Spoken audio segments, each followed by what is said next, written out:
Well, we kind of knew this was going to happen, didn't we?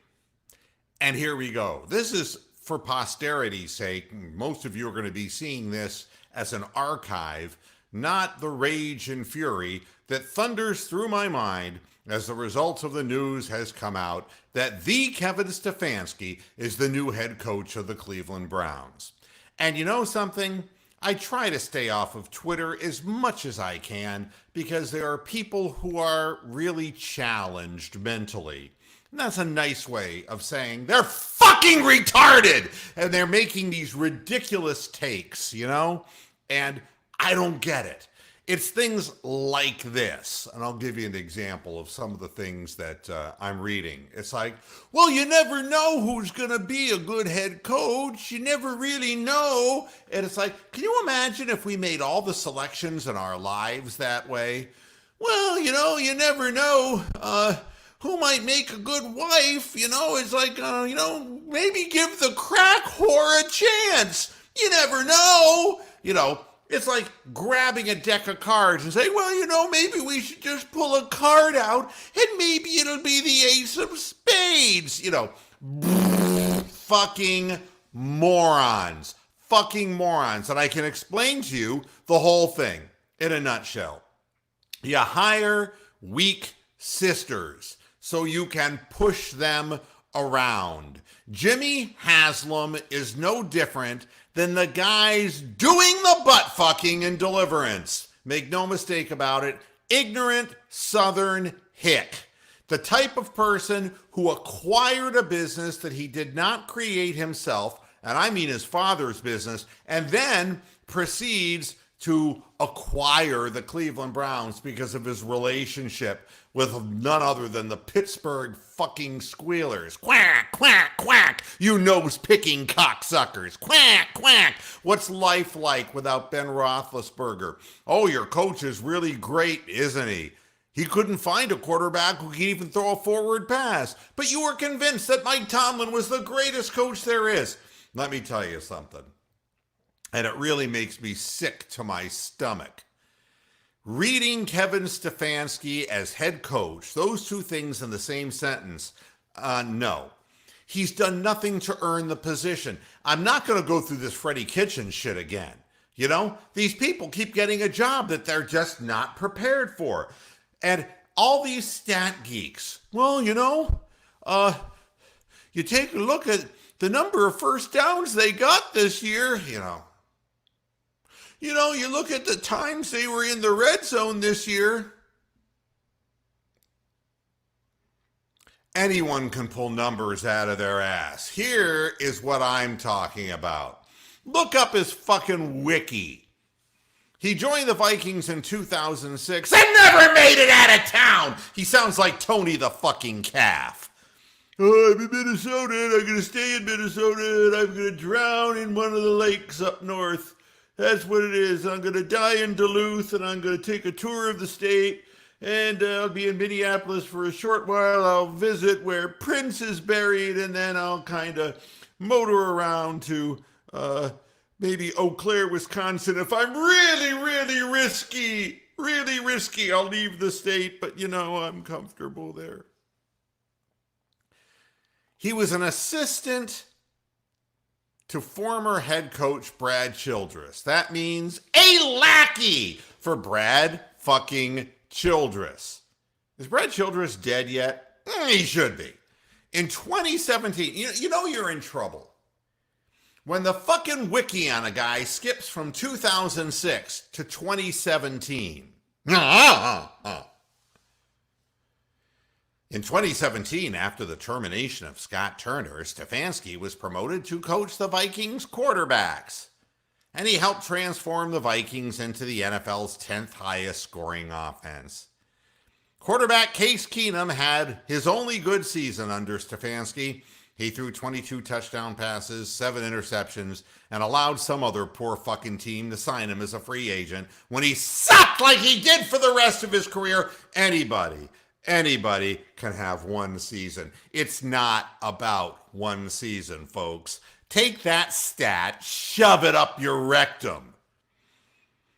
And if you didn't know the other great thing about Kevin Stefanski, he previously worked with the running backs and the tight ends in 2014, 2015, and 2016. I have a saying, there are two ways to have 1,000 experiences. It's to have 1,000 experiences or to have one experience 1,000 times. Welcome to the world of Kevin Stefanski, who's had one for 1,000 times. After the 2017 season, the New York Giants, Gettleman, requested to interview and hire Stefanski as their new offensive coordinator, but the fucking loser Vikings said, no, he's our guy. And after offensive coordinator, the John DeFilippo, was fired during it should have been during the 21-7 loss to the Seahawks, Stefanski was named the interim offensive coordinator. Does this sound like the story of, hi, it's me again, Freddie Kitchens, except this time I'm from up north. I'm just as stupid and unqualified, but this time I'm a northerner, not the southerner. People say Kitchens comes in many sizes and shapes, many disguises, and sometimes Kitchens comes as a man of peace. On January 2019, he was promoted to the full-time offensive coordinator, and that's correct, folks, one fucking season. That's his whole wiki, by the way. I just read to you his whole cocksucking wiki. Amazing, ain't it? Just fucking amazing.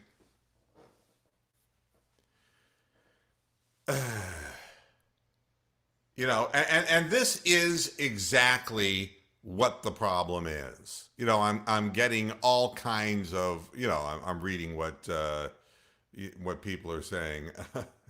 Is that what they're saying? So Childress is still alive? What it all amounts to is this. A bunch of either never-beens or has-beens so that Jimmy Haslam can just fuck him in the ass like he did in Deliverance. And DePodesto is like, I got a cushier job than anybody in the history of the Browns organization. Damn, I was competing, I was competing with, oh my God, the former Green Bay Packers coach who came to Cleveland. Anybody remember him? But I'm only working 2 days a week. Yeah, boy. It's like, God, isn't it nice here in San Diego? Oh, what a beautiful morning. Oh, what a beautiful day. I don't have to be anywhere near this shit show. I'm just the marionette, man. I'm just pulling strings, watching them go down the shitter.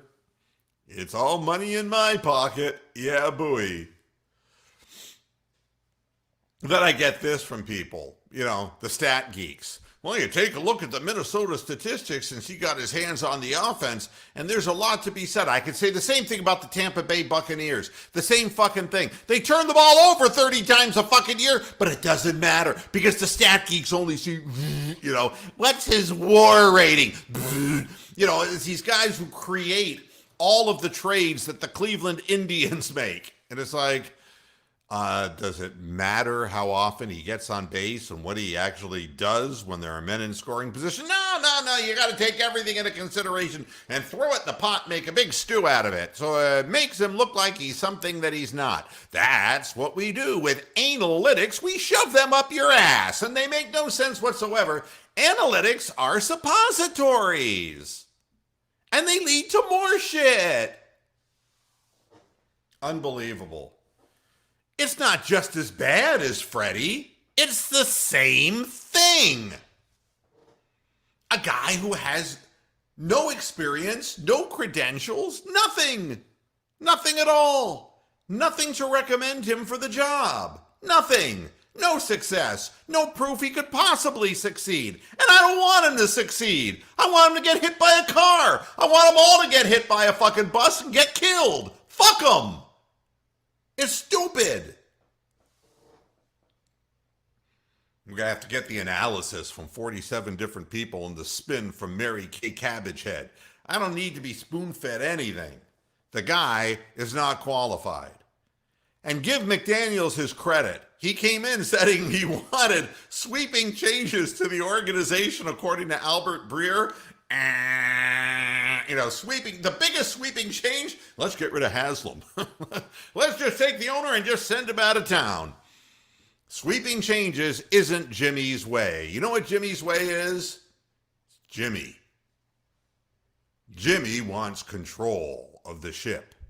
And the way he can assure it is by hiring unqualified people over and over again and making them his favorites. And now he has his right-hand man 2 days a week, Dee Podesta, out in California, who's... And there is such a thing as the internet. Woo! Good thing I'm running my business through the internet. Woo! Got no fucking idea, No fucking idea whatsoever. Guy comes in and says, I think this organization needs sweeping changes. And they say, woo! No, it doesn't.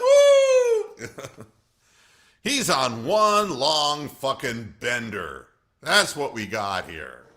Unbelievable. And you know why, Jake? Jake's asking a fair question. Why are they so hooked on finding an offensive? They have. I think Stefanski's totally offensive. No, the same reason we did with Kitchens. The new Monken, And this is what the stat geeks don't understand. They don't understand human nature because they're not people, okay? The people who are analytics oriented are not people. They're not human beings. They have no heart in their chest. They have no common sense whatsoever. They think everything they know they read off of some kind of a spreadsheet. And they're idiots. They're fucking idiots because they haven't done anything in their lives. Take my word for it. They've done nothing. They read, they wannabes, they pretend, they think, they got this equation. They're just like the people who buy and sell stocks. They, I'm looking, I got a system. Yeah, you got a fucking system. Go to Vegas with your system and shove your analytics up your ass. Because you know something? When 2008 came around, what exactly happened to your system? It's like, you lost 50% of your money, you cocksucker, because you knew nothing. You're just able to fly when it's good and die when it's bad. That means you know nothing. You can't anticipate anything. You're worthless as tits on a bull. I see with my eyes. I think with my brain.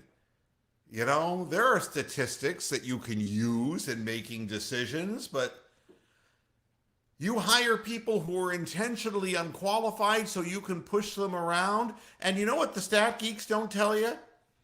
Well, Freddie Kitchens made sure that he castrated his offensive coordinator. The offensive coordinator doesn't matter, Jake. We know that. Because if Stefanski's going to call the plays, you get what we just saw yesterday. 47 yards of total offense. Well, we don't have Kirk Cousins. Yes, we do. We do. Because that's basically what Baker Mayfield looked like last year. We'll turn him into Kirk Cousins. It's our job. It's our duty. It is our responsibility. The stat geeks don't tell you anything. These hires amount to nothing more than the organization reaching in and strangling it from within. No player wants to play in this situation, and I don't blame them. I will be nothing but blindly critical because you know something? You don't learn from mistakes. They're not mistakes. They're being done intentionally. And you go back to the well and you hire somebody who has no experience except 1 year as an offensive coordinator for a team that just got bludgeoned in the playoffs and couldn't even hardly get a fucking first down. And that's what you hire after the Freddie Kitchens debacle. It isn't that you haven't learned anything. It's not that they're trying to get it right. It's that Jimmy Haslam just wants to be bigger so he'll fit in the pants of his father. That's all it is. It isn't about winning football. It isn't about getting it right this time. It's not about, oh, everyone's going to be on the same page. Yeah, Haslam's page. And he knows nothing about football. Can you imagine? And everybody who does this, oh, they're all going to be on the same page argument. Congress, Democrat, Republican.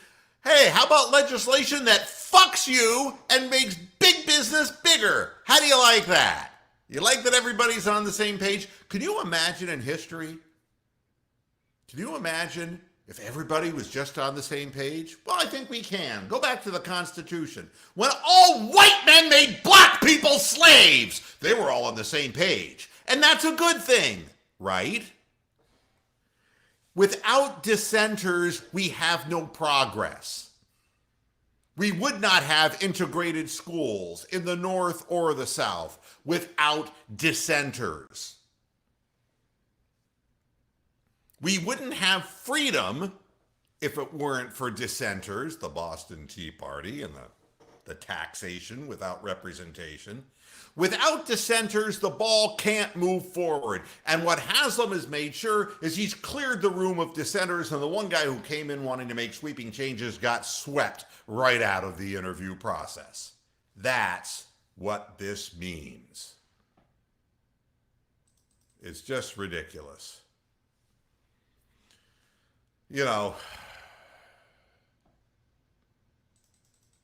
It's just, oh, okay, I'll take that. Tits on a boar hog. Thank you. I'll accept that as an alternate, and I'll use that next time, I promise. He already has. What do you mean, what's he going to screw up this time? He already has. He's put himself in charge. And somehow I knew he was going to do it.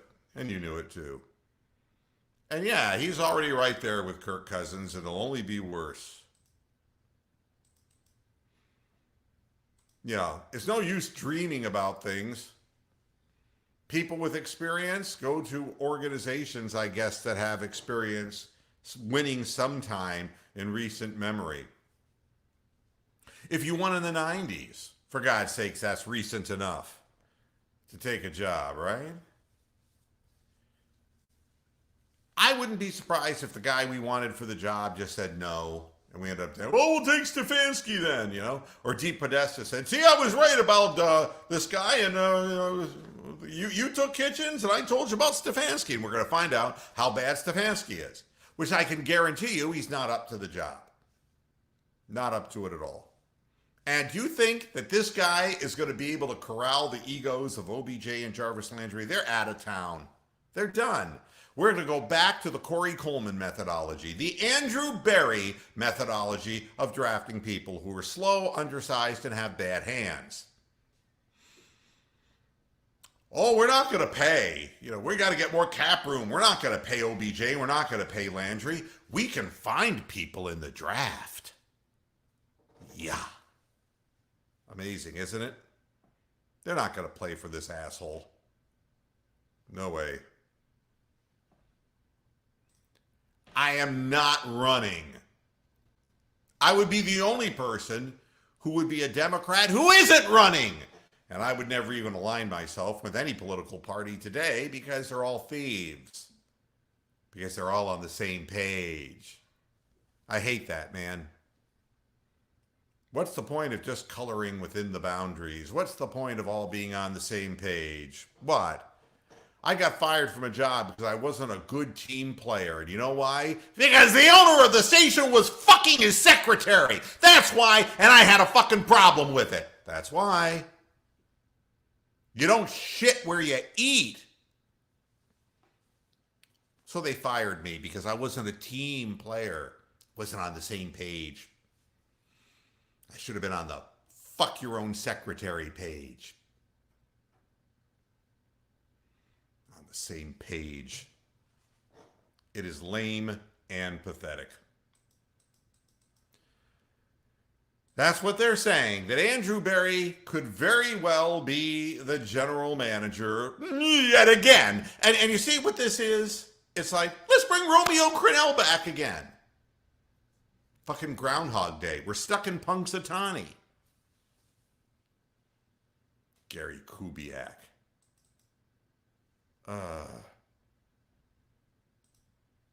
You know, the reason he has so much pull is that he knows nothing about football, and the same thing's true of Haslam, and he won't challenge Haslam. You have to understand, Daniel, how these things work. A person with experience who knows what in the hell they're doing, well, that's a challenge to Jimmy Haslam, who doesn't know anything about football. But you know something? If you can do football for dummies, analytics, you can get a guy who is as stupid as Haslam to actually think, whoa, woo, I do know something about football, you see? And all DePodesta has to do is 2 days a week concern himself with it, and that's it. It's over and done with. Nothing else to worry about. He's not silver-tongued. That's what Haslam wants to hear. That's who Haslam wants to be. I've worked for people like this before. I told you about the inimitable Glassman brothers in Jackson, Tennessee. They're the only people who brought in, count them, 4 general managers in 1 year to their radio stations because they didn't want to give up the keys. And they hired a 5th one after I quit. People don't want the answer. It's more important that it's their sandbox to play in. That's what this is all about.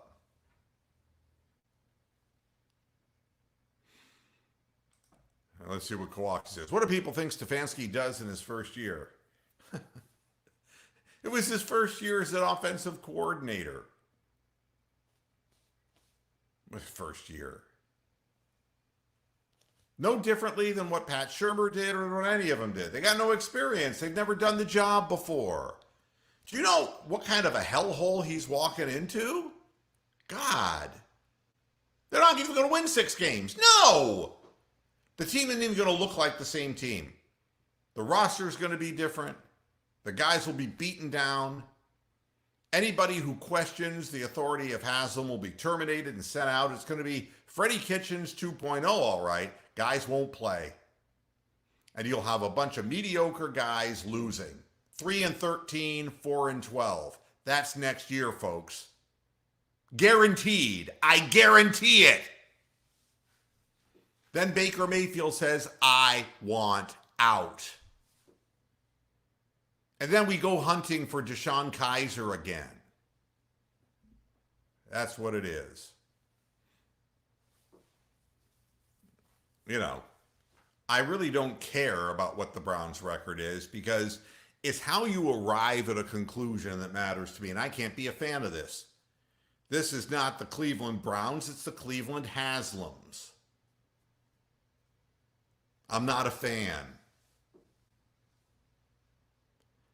I'm sorry, Jake, there is no way to get it to work. Because the only people who are good defensive coordinators are people that we already talked to. Schwartz will keep his job in Philadelphia. Saleh will keep his job with the better team in the 49ers. There ain't nobody we're going to go after. What are you going to do? You're going to bring in the 72-year-old guy, Wade Phillips? What are you going to do? There is no experience out there to get these guys fired up. Another year with no leaders, because we got no leaders on the sidelines who know what they're doing. Could you imagine fighting a war with a bunch of soldiers who were not trained and had no commanders? Can you imagine?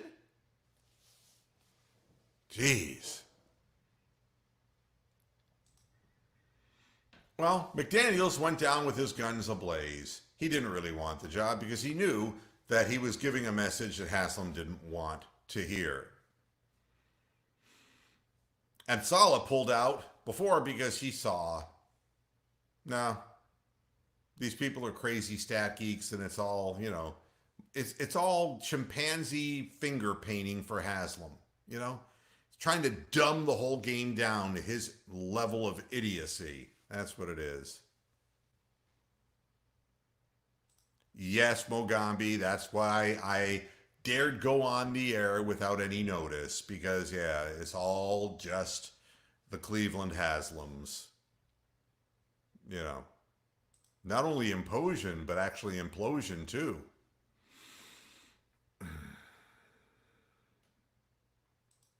He already is. You know, I wish I could have a happier ending to the story. And to tell you the truth, I was just hoping for somebody who had experience, but I knew better. I knew better, you know. And yeah, yeah, I don't think people in Baltimore are talking very well about Harbaugh today. They weren't talking very well about him last year or the year before on my show either. And I know that the people who love Lamar Jackson are supporting Lamar Jackson. And look, the second half of that football game was no different than Freddie Kitchens. 39 called pass plays. They panicked. And there was open panic on the Ravens sidelines. Players yelling and screaming. You had Lamar Jackson acting out temper tantrums on the sidelines and on the field. It was an unraveling of sorts. And, you know, the fact of the matter is that when he had to throw that much, they all started looking like knuckleballs, didn't they? Once they find out how to contain it, and you know, give Rabel and his staff credit because they really isolated the whole thing. They did a really good job. And you string out Lamar Jackson, you don't let him get the corner, and you force him. And if you can do really what the Browns did to the Ravens the first time, this game was no different than the first Browns game against the Ravens. They fell behind, they panicked, and they turned the ball over. That's it. And if you think you can just run the football in the NFL, you're wrong. You got to have balance. You got to be able to do two things. And maybe analytics guys say something different, but there has to be balance in order for a team to win. And if you're down at the half by a certain amount of points and you decide you're going to abandon, the only chance you have to win the football game, you know, what they had to do was they had to score by punching the ball more on the ground and going to the short pass offense, and they had to get turnovers. They couldn't do either of them. And the fact of the matter is, once they were down far enough behind, you know, they threw 70% of their completions to tight ends this year. You know, Greg Roman. You know, where was the Greg Roman passing offense yesterday? Fuck him. You know, they're one-trick ponies. He's riding on Lamar Jackson's coattails, Greg Roman. And Stefanski, who knows whose coattails he's riding on? Somebody, maybe one of the grumpier old men. You know, that's the only thing I can think of about ice fishing in Minnesota with Tony the Calf and God Almighty. And the bottom line is you see it often enough, and that's exactly what happens. Maybe that's what Jimmy believes. If we change the offense every year, we'll keep confusing. No, we end up confusing our own players is what happens. You know, and that's it, little TYG. It's like talking shit. You know, we're going to make this grand search, and out of this grand search, Kevin Stefanski. You got to be fucking kidding me. We had to find the biggest kiss ass we could lay our eyes on. Mm-hmm. You know, here's the deal. No, they're not. Titans aren't going to win. Tannehill's going to turn into a pumpkin at midnight. I guarantee you that as well. He ain't going to win. Not going to happen. You know, they hit the Ravens, and I told you weeks ago, and I'm really sorry in one respect that D-Bag isn't here, because I feel badly for all the fans in Baltimore who had such high hopes. But he was getting cocky. You know, he was waving the ball in people's faces. And, oh, look at me, I'm Sandra D. And I said, comeuppance is one short step away. Now it's about how you handle adversity. 2 playoff games, 2 failures. If you're Lamar Jackson, how do you make it without Yanda on your offensive line, who's likely to retire after 13 years? How do you recover? So if you make it to the playoffs, how do you prove that you're not an abysmal failure? This game has a way of humbling men. And maybe he needed some of that humility because he was getting a little bit arrogant there. These 12-game winning streaks don't happen often. You enjoy the wave while it's up, but doesn't happen often. But the Titans, they got nothing really. They got they got Henry, yeah, and but and a trick play of Henry throwing a pass, but I mean, and they got turnovers because Lamar Jackson was waving the ball around, kind of like, we've seen a gazillion times with our quarterbacks, because, he thought he was immune to fumbling. And he threw a weak ass out pass that was intercepted by a guy who hadn't intercepted a pass since Hector was a pup. I don't know, that pass was just floated out there. And he was late consistently with the out pattern, too. Unreal.